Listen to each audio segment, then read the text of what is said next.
21 শতক উপযোগী ছাত্র রাজনীতি বিনির্মাণে কাজ করে যাচ্ছে ছাত্রদল, বললেন দলটির কেন্দ্রীয় সাধারণ সম্পাদক নাসিরউদ্দিন নাসির। রোববার ঝালকাঠি সরকারি কলেজের শিক্ষার্থীদের সঙ্গে মতবিনিময় সভায় কথা বলেন তিনি। ভবিষ্যতে কোনো পরাজিত ফ্যাসিস্ট শক্তি পুনরায় যেন ক্ষমতা দখল করতে না পারে, এজন্য শিক্ষার্থীদের সতর্ক থাকার আহ্বান জানান তিনি।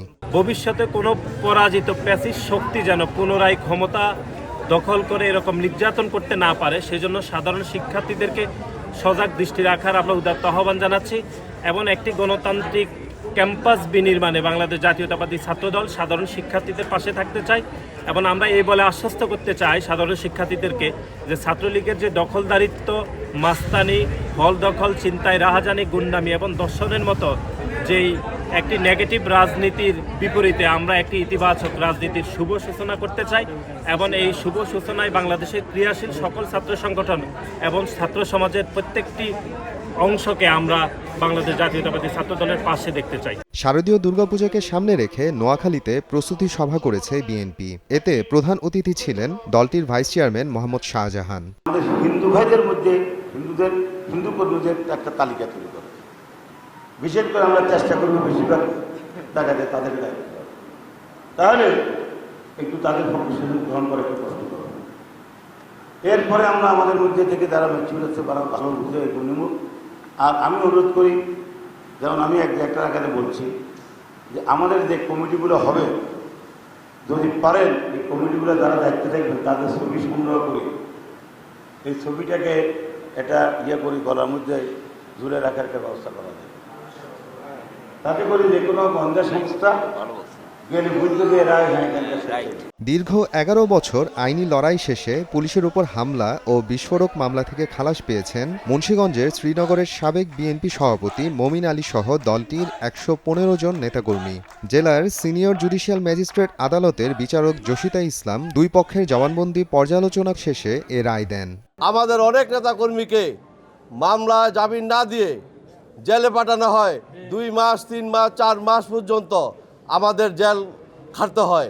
এরপরে দীর্ঘ 11 বছর যাবৎ আমরা এই মামলায় হাজিরা দিচ্ছি নিয়মিত। আজকে এই মামলার রায় দিন ধার্য করা ছিল। সরকারি পিপি নিজে বলেছেন পুলিশ 21 জন সাক্ষী ছিল, পুলিশ একজন পুলিশও বলে নাই যে আমরা এই আসামিদেরকে চিনি বা দেখছি ওখানে কোনো গন্ডগোল হয়েছে। 2013 থেকে 2024 অনেক নির্যাতিত, অনেক হাজিরা, অনেক কষ্ট, অনেক দূর দূরান্ত থেকে মানুষের ব্যবসা বাণিজ্য অনেক নষ্ট হয়েছে। এই কুখ্যাত আওয়ামী লীগ সরকার আমলে আমরা অনেক নির্যাতিত, জেল, জুলুম, রিমান্ড অনেক কিছু হয়েছে, গুম হয়েছে। তাই গত 5 আগস্ট বৈষম্য ছাত্র আন্দোলনের মাধ্যমে আমরা দেশটা নতুন করে স্বাধীন হয়েছে। আবার তাতে অনেক ছাত্রদের নিহত হয়েছে, তাদের রুহের মাগফিরাত কামনা করি। যারা আহত হয়েছে, গুলিবিদ্ধ হয়েছে, কেউ হাত নাই পা নাই, তাদের সুস্থতা কামনা করি। আমরা এখন অন্তর্বর্তী সরকার, এই সরকারের অধীনে আমরা সরকারের সহযোগিতা করব। আজকে যে বিচার হয়েছে, বিচার আমরা সুন্দর একটা রায় পেয়েছে, এই রায়ের প্রতি আমরা অনেক সন্তুষ্টজনক। রাষ্ট্রপক্ষ তার সাক্ষী প্রমাণের মাধ্যমে আসামিদের বিরুদ্ধে অভিযোগটা প্রমাণ করতে ব্যর্থ হয়েছে। কোনো সাক্ষী সুনির্দিষ্টভাবে বলে নাই যে কোন আসামি কি অপরাধ করেছে। এটা বলে নাই এই কারণে আসলে কোনো আসামি কোনো অপরাধ করে নাই। ওই দিন যে অভিযোগটা করা হয়েছিল পুলিশের উপর হামলা এবং সেখানে বিস্ফোরক ঘটানো, এমন কোনো ঘটনা ওই দিন শ্রীনগরের সনবাড়িতে ঘটে নাই। এই মামলার সকল আসামি 115 জনই উপস্থিত ছিলেন এবং বিজ্ঞ আদালত ন্যায় বিচার করে তাদেরকে বেকসুর খালাস প্রদান করেন। শেখ হাসিনার বিচারের দাবিতে বরগুনায় বিক্ষোভ মিছিল ও সমাবেশ করেছে বিএনপি ও এর সহযোগী সংগঠন। আওয়ামী সরকারের আমলে সারা দেশে বিএনপি নেতাকর্মীদের অপহরণ, গুম, খুন ও নির্যাতনের প্রতিবাদ করে শেখ হাসিনাকে দেশে ফিরিয়ে এনে দৃষ্টান্তমূলক শাস্তির দাবি জানানো হয়। কেন্দ্রীয় স্বেচ্ছাসেবক দলের ক্রীড়া সম্পাদক শওকত আলী দিদারের হত্যাকারীদের শাস্তির দাবিতে বিক্ষোভ মিছিল ও সমাবেশ করেছে গোপালগঞ্জের মুকসুদপুর উপজেলা বিএনপি। বিশ্বের সঙ্গে তাল মিলিয়ে বাংলাদেশেও পালিত হয়েছে বিশ্ব হৃদয় দিবস। এ উপলক্ষে বর্ণাঢ্য র্যালি করেছে চট্টগ্রাম মেট্রোপলিটন হাসপাতালের ডাক্তার, কর্মকর্তা ও নার্স। হাসপাতালের সামনে থেকে শুরু হয়ে নগরীর বিভিন্ন সড়ক প্রদক্ষিণ করে একই স্থানে গিয়ে শেষ হয় র্যালিটি। হার্টের যা বিশ্বে আবিষ্কার হয়েছে সব ধরনের রোগের চিকিৎসা আমাদের এখানে করা হয়। তো আমাদের cardiac surgeon full team complete মানে 24 ঘন্টা ফাংশনিং আছে। আমাদের ইন্টারভেনশনাল কার্ডিওলজিস্ট এবং cardiac surgeon team total team আমাদের এখানে আছে। পিলখানা হত্যাকাণ্ডের সুষ্ঠু তদন্ত ও বিচারের দাবিতে নওগাঁয় বিক্ষোভ ও প্রতিবাদ সমাবেশ করেন ভুক্তভোগীরা। বিজেপির নিরীহ সদস্যদের প্রহসনের বিচারে কারাগারে পাঠানো হয়েছে বলে দাবি করেন তারা। আমরা চাকরি চাই, আমাদের বাচ্চা নিয়ে যেন আমরা মানুষের মতো চলতে পারি, আমাদের স্বামীর সম্মান চাই আমরা। আমার বাবাকে ষড়যন্ত্রমূলক ফাঁসিয়েছে। আমার বাবা পিলখানাতেও ছিল না, পিলখানার বিদ্রোহের সাথে জড়িয়েতেও ছিল না। আমার বাবা দীর্ঘ 26 বছর সৎ নিষ্ঠার সাথে চাকরি করছে। 16 বছর হচ্ছে কোনো বিচার পাইনি। আমার স্বামী ওই পিলখানা মারা গেছে। বিডিআর পিলখানার হত্যাকাণ্ড, এটা একটা হত্যাকাণ্ড, এটা একটা ন্যায় হত্যাকাণ্ড। এখানে কোনো ছিল না। এখানে বিডিআরের 44টা ব্যাটালিয়ন ছিল। 44টা ব্যাটালিয়নের মধ্যে 4টা ব্যাটালিয়ন ওখানে করছে। কোনো ব্যাটালিয়ন একটা কুকুর পর্যন্ত মারা যায়নি। শরীয়তপুরের একটি বেসরকারি হাসপাতালে ভুল চিকিৎসায় নবজাতকের মৃত্যুর অভিযোগে বিক্ষোভ ও মানববন্ধন করেন ভুক্তভোগী পরিবার। এতে যোগ দেন শরীয়তপুর সরকারি কলেজের শিক্ষার্থীরাও। হাসপাতালটির লাইসেন্স বাতিল ও তদন্তের মাধ্যমে দোষীদের বিচার দাবি করা হয়। আমার ভাইয়াকে না জানায় আমার মা, তারপর তার ননদ তারা ছিল, তাদেরকে মহিলা মানুষ তাদেরকে বুঝাইয়া তারা আমার বোনকে সিজারের উদ্দেশ্যে ওটিতে নিয়ে যায় এবং সিজার সম্পন্ন করে ফেলে আমাদের ছাড়াই। তারপর আমার ভাইয়া আসলে বলে যে আপনারা কেন এটা করলেন। তারপর তারা হসপিটাল কর্তৃপক্ষ, শরীয়তপুর স্পেশালাইজ হসপিটাল কর্তৃপক্ষ এবং সবুজ দত্ত ইনি জানায় যে আপনার কন্যা সন্তান হয়েছে এবং অসুস্থ। যেই ঘটনা ঘটেছে ওখানে যাই দেখবেন আইসিইউ নাই, ওখানে দেখবেন স্পেশাল হাসপাতালে কোনো অভিজ্ঞ ডাক্তার নাই। ওরা কি করে, ওরা ভুলভাল সমস্ত তথ্য নিয়ে তারপরে এই রকম মৃত্যুর এর আগে ওখানে ঘটেছে। লক্ষ্মীপুরে রহমতখালী ও ওয়াফদা খালের ভাঙন রোধে ব্যবস্থা নিতে খালের দুই পারে মানববন্ধন করেছেন ক্ষতিগ্রস্তরা। তারা জানান ভাঙনের কবলে হারিয়ে যাচ্ছে সদরের লাহারকান্দি সহ 4টি ইউনিয়নের বসতবাড়ি, স্কুল, মাদ্রাসা, রাস্তাঘাট সহ ফসলি জমি। দ্রুত টেকসই তীর রক্ষা বাঁধ নির্মাণের দাবি তাদের। অবদার খালে ভেঙে রাস্তার চলাচলের উপযোগী নয়। আমাদের এই এলাকা যেন অতি দ্রুত ভাঙন রোধের জন্য বিহিত ব্যবস্থা করেন এবং আমাদেরকে বাঁচিয়ে রাখার জন্য যেন সহযোগিতা করেন। পানি উন্নয়ন বোর্ডের কাছে জোর দাবি জানাচ্ছি যে কোনো মূল্যে আমাদের এই দুই পাশের বাঁধের ব্যবস্থা করা। ঝালকাঠির নলছিড়ি পৌর এলাকার 9টি ওয়ার্ডের ক্ষতিগ্রস্ত সড়ক সংস্কারের দাবিতে মানববন্ধন করেছেন ভুক্তভোগীরা। বান্দরবানের পর্যটকবাহী চাঁদের গাড়িতে 20% ছাড়ের ঘোষণা দিয়েছে মালিক সমবায় সমিতি। অক্টোবর থেকে নভেম্বর পর্যন্ত 2 মাস জুড়ে থাকবে ছাড়ের এই সুবিধা। রাজনৈতিক ও সামাজিক সম্প্রীতি বিনষ্টকারী এবং গুম, খুন, চাঁদাবাজিতে জড়িতদের অবিলম্বে গ্রেফতার ও বিচারের দাবিতে ময়মনসিংহে পদযাত্রা করেছে সচেতন নাগরিক সমাজ। নানা আয়োজনে আন্তর্জাতিক তথ্য অধিকার দিবস পালন করেছে বাগেরহাট জেলা প্রশাসন। ময়মনসিংহের ত্রিশালে আউলিয়ানগর রেলওয়ে স্টেশনে দেওয়ানগঞ্জ কমিউটার ট্রেনের যাত্রাবিরতির দাবিতে রেলপথ অবরোধ করে বিক্ষোভ করেছে ছাত্র জনতা। পরে রেলওয়ে কর্তৃপক্ষের আশ্বাসে অবরোধ তুলে নেওয়া হয়।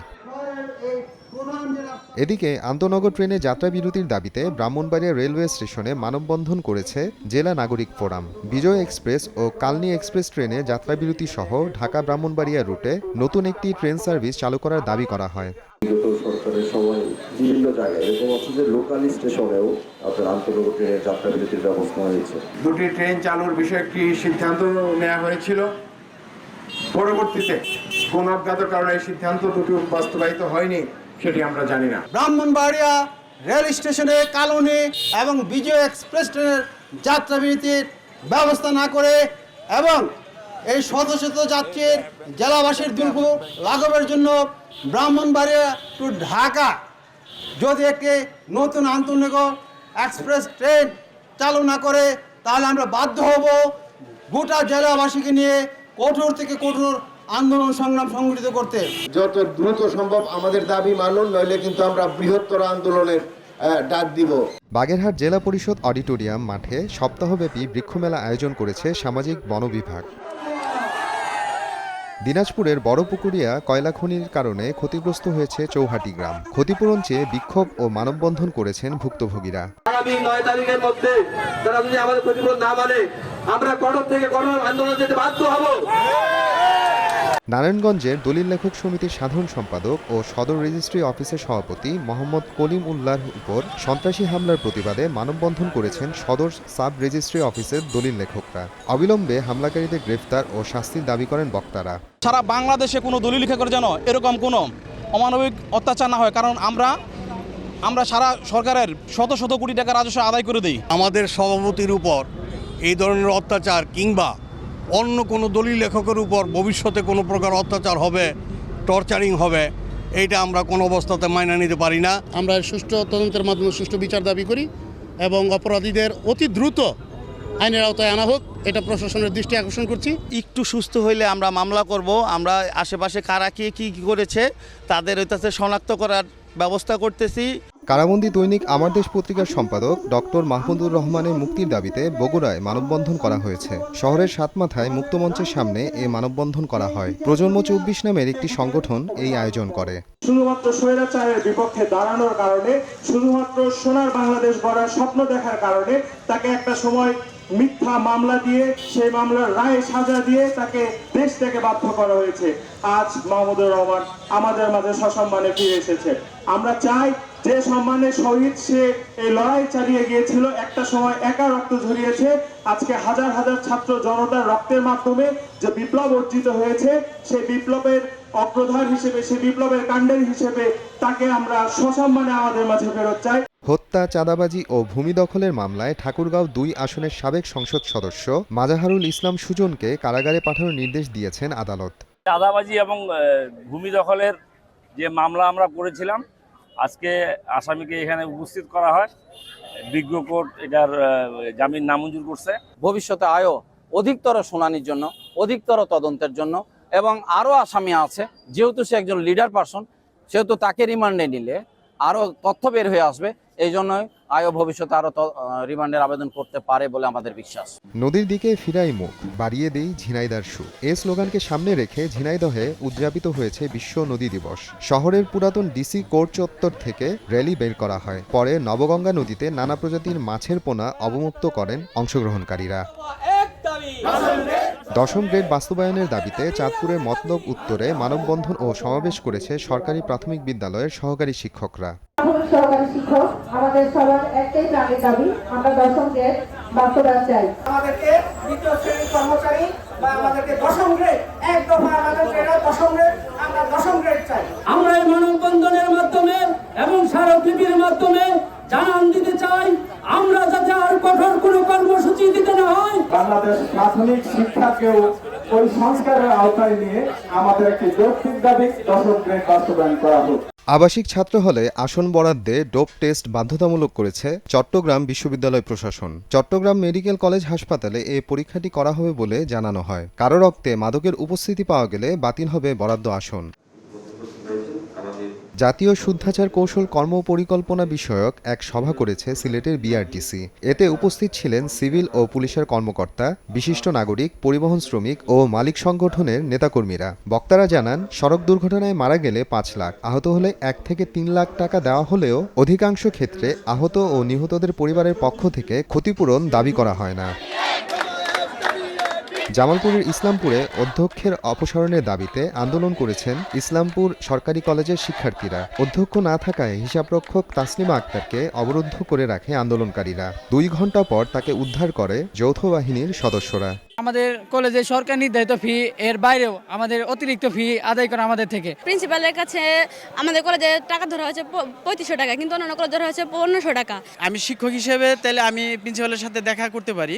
আর অ্যাকাউন্টস যেহেতু মহিলা, সে তো অ্যাকাউন্টস অফিসে থাকার কথা, সে দোতলায় কি করতেছে? টোটাল শিক্ষক এবং কর্মচারী আমরা একযোগে চাইতেছি এই দুর্নীতিগ্রস্ত এবং আমাদের টিচাররা এখন ভীতসন্ত্রস্ত, তার সাথে কথা বলতে তার ভয় পাচ্ছে। কমিটিতে থাকাকালীন তিনি বিভিন্ন ধরনের অনিয়ম করেছেন, যেগুলোর প্রমাণ আছে এবং তাকে শোকজ করা হয়েছে, এবং সেই শোকজের জবাব যখন না দিতে পারছেন এবং যেগুলো প্রমাণিত হওয়ার কারণে তাকে সকল কমিটি থেকে তাকে বহিষ্কার করা হয়েছে, সেগুলোর ডকুমেন্ট আমাদের কাছে আছে। প্রায় 3 মাস পর আনুষ্ঠানিকভাবে শিক্ষা কার্যক্রম শুরু হলো বেগম রোকেয়া বিশ্ববিদ্যালয়ে। দীর্ঘদিন পর শিক্ষার্থীদের পদচারণায় আবারও মুখরিত হয়ে ওঠে বিশ্ববিদ্যালয় ক্যাম্পাস। 2.5 মাস প্রতীক্ষার পর আমরা আজকে বেগম রোকেয়া বিশ্ববিদ্যালয়ের ক্লাস এবং অন্যান্য একাডেমিক কার্যক্রমে শুরুর সিদ্ধান্ত নিয়েছিলাম গত সিন্ডিকেটে। যাতায়াতের জন্য যে বাসগুলো সবগুলো আমরা আজকে ছেড়ে দিয়েছি এবং সবগুলো বাসে তারা টাইমলি এখানে পৌঁছেছে। বান্দরবানে নাশকতা সৃষ্টির 2টি মামলায় জামাত শিবিরের 18 সদস্যকে অব্যাহতি দিয়েছেন আদালত। মোহাম্মদ আফরানুল ইসলাম, সময় সংবাদ।